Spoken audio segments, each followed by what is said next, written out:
नमस्कार शेतकरी मित्रांनो, पीक विमा संदर्भात शेतकऱ्यांसाठी खूप महत्त्वाची आणि आनंदाची बातमी आलेली आहे। ज्या शेतकऱ्याच्या खात्यात पीक विम्याचा 2022 पासून एकही रुपया आलेला नाही अशा शेतकऱ्यांना आता 2022 ते 2025 या दरम्यानचा पीक विमा येण्यास सुरुवात झालेली आहे। अशी घोषणा स्वतः महाराष्ट्र राज्याचे मुख्यमंत्री देवेंद्र फडणवीस यांनी केलेली आहे। तर पाहूयात सविस्तर माहिती। आताच पत्रकार परिषदेमध्ये बोलताना मुख्यमंत्री देवेंद्र फडणवीस यांनी महत्त्वपूर्ण घोषणा केली आहे।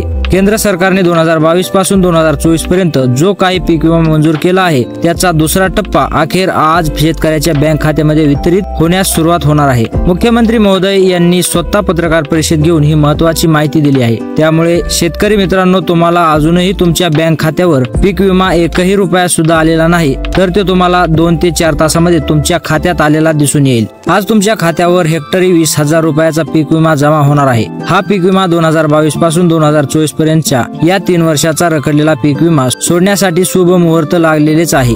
या ठिकाणी पाहायला मिळत आहे मुख्यमंत्री महोदय यांनी स्वतः पत्रकार परिषद घेऊन हे स्पष्ट सांगितलेले आहे। यामुळे हे 20,000 रुपये हेक्टरी पीक विमा तुमच्या बँक खात्यावरती आता जमा करण्यात येत आहे। ज्या शेतकऱ्यांचे बँक खाते स्टेट बँक ऑफ इंडिया मध्ये असेल, ज्यांचे बँक खाते पोस्टात असतील, महाराष्ट्र बँकेत असेल किंवा बँक ऑफ इंडिया मध्ये असतील, अशा कोणत्याही शेतकऱ्यांनी काळजी करायची गरज नाही। त्यांना आपापल्या बँकेच्या आपापल्या बँक खात्यात पैसे जमा होतील। तर तुम्हाला ही महत्त्वाची आणि इम्पॉर्टंट बातमी कशी वाटली हे आम्हाला कमेंट बॉक्स मध्ये नक्की कळवा। तर भेटूयात पुढच्या व्हिडिओ मध्ये, तोपर्यंत जय महाराष्ट्र।